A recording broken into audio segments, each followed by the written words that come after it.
নোয়াখালীর বেগমগঞ্জে পূর্ব বিরোধের জেরে নুরুল হক বাবুল নামের এক কৃষককে পিটিয়ে হত্যার অভিযোগ উঠেছে প্রতিপক্ষ মুন্নার বিরুদ্ধে। উপজেলার মিরওয়ারিশপুর ইউনিয়নের দক্ষিণ বাঁশতলা এলাকায় এই হত্যাকাণ্ড ঘটে। নিহত বাবুল ওই এলাকার লেদিন বাপের বাড়ির মৃত আনোয়ারুল্লাহর ছেলে। বেগমগঞ্জ মডেল থানার ওসি লিটন দেওয়ান জানান, নিহত বাবুলের সাথে প্রতিপক্ষের পূর্ব বিরোধ ছিল।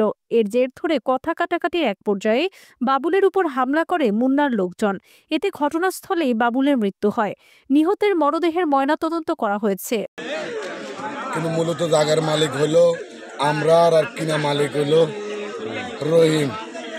রহিম আমেরিকা থাকে। উনি একজন ইঞ্জিনিয়ার সাহেব।